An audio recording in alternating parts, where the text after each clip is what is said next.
And I got one more for you. Michael Snyder, the Economic Collapse blog. He was the guy also running, was it Idaho? For Senate, I think.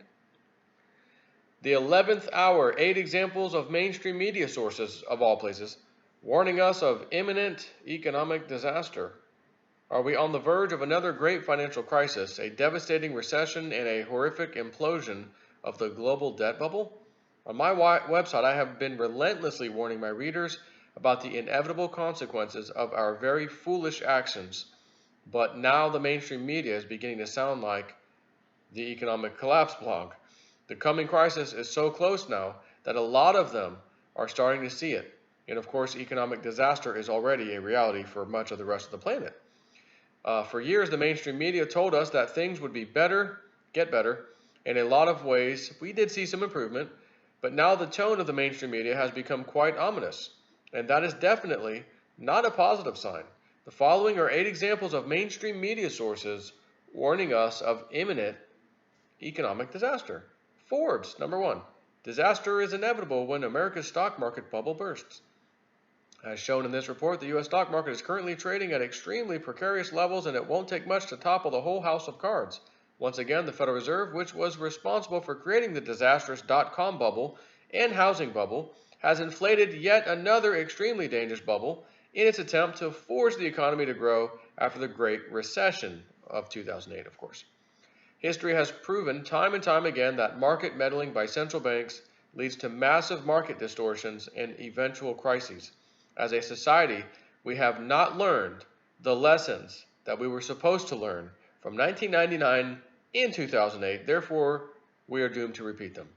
The purpose of this report is to warn society of the path that we are on and the risks that we are facing. Number 2, fake news source CNBC. Tech stocks sell-off could be the beginning if trade war with China worsens. Congressional scrutiny of social media companies and fears of new regulation pummeled their stocks, but other tech names could also soon be vulnerable to a new round of selling pressure if President Donald Trump goes through with his new tariffs on Chinese goods. Number 3, Bloomberg. Emerging market rout is longest since 2008 as confidence cracks. For stocks, it's 222 days. For currencies, 155 days. For local government bonds, 240 days. This year's rout in emerging markets has lasted so long that it's taken even the most ardent bears by surprise. Not one of the 7 biggest sell-offs since the financial crisis, including the so-called taper tantrum, inflicted such pain for so long on the developing world. Number 4, CNN. Another fake news, of course. Emerging markets look sick. Will they infect Wall Street? Chinese stocks are in a bear market. Turkey's currency has collapsed. South Africa has stumbled into a recession. Not only that, freaking taken over South America. The white farmers are having trouble over there. Not even an IMF bailout has stemmed the bleeding in Argentina. The storm rocking emerging markets has its origins in Washington.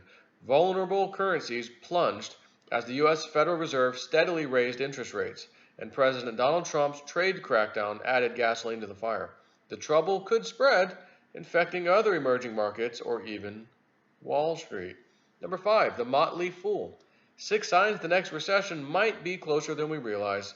To be perfectly clear, trying to predict when recessions will occur is pure guesswork. Top market analysts have called for pullbacks in the market unsuccessfully in pretty much every year since the Great Recession ended. But the economic cycle doesn't lie. Recessions are inevitable, and in my estimation, we're probably closer to the next recession than you realize. How can I be so certain? Well, I can't. Remember, I just noted there's virtually no certainty when it comes to predicting when recessions will occur.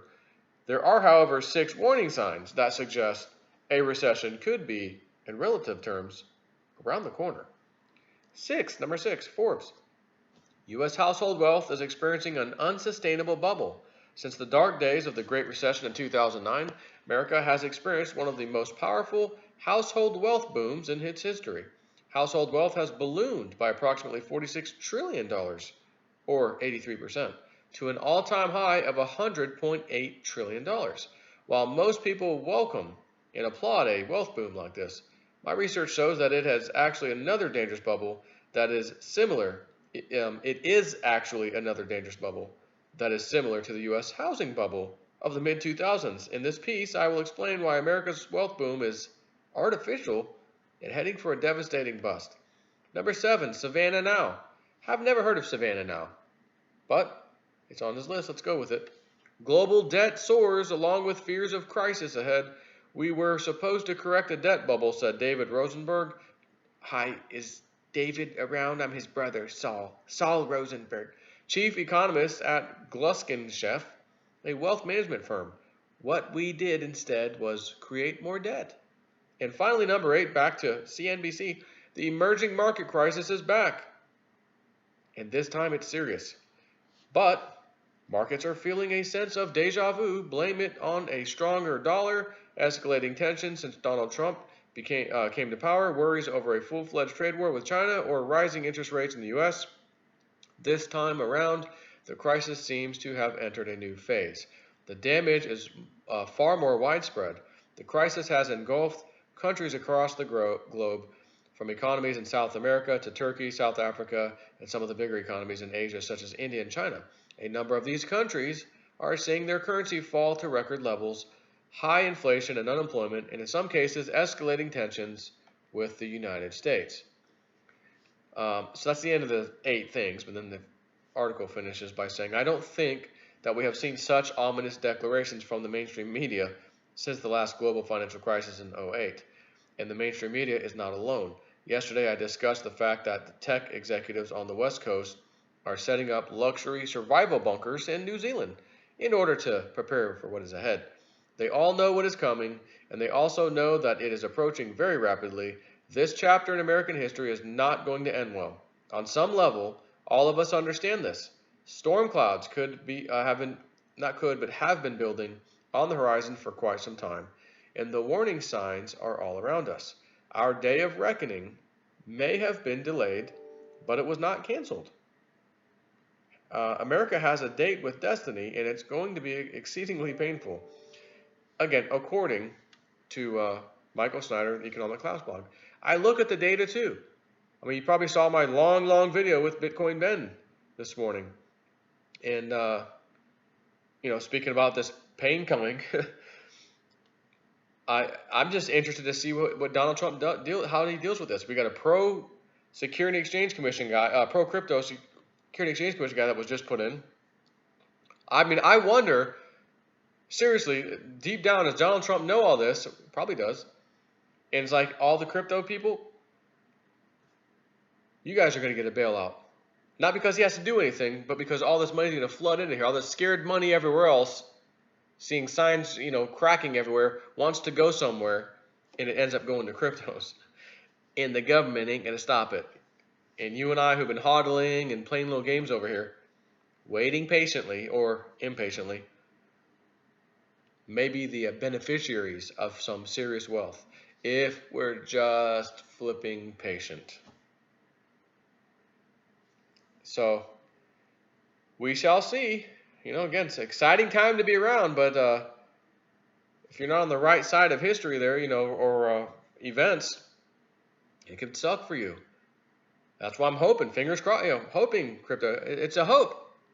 We can only hope that the things we read and the information we have, we think we know the way things are going to happen, or at least an idea. And cryptos in this case are going to be our, knight in shining armor. Because here's the thing, if they're not, what else was there anyways? Gold and silver, oh wait, no, they've been manipulated the whole time, haven't gone anywhere. What else do we have? What else could we possibly do? There's nothing else. Therefore, I'm all in and I don't care. Throwing that dart, if it sticks, great. And I think it's going to. Nothing I've seen lately has made me change my mind on cryptos, by the way. Nothing. Take care.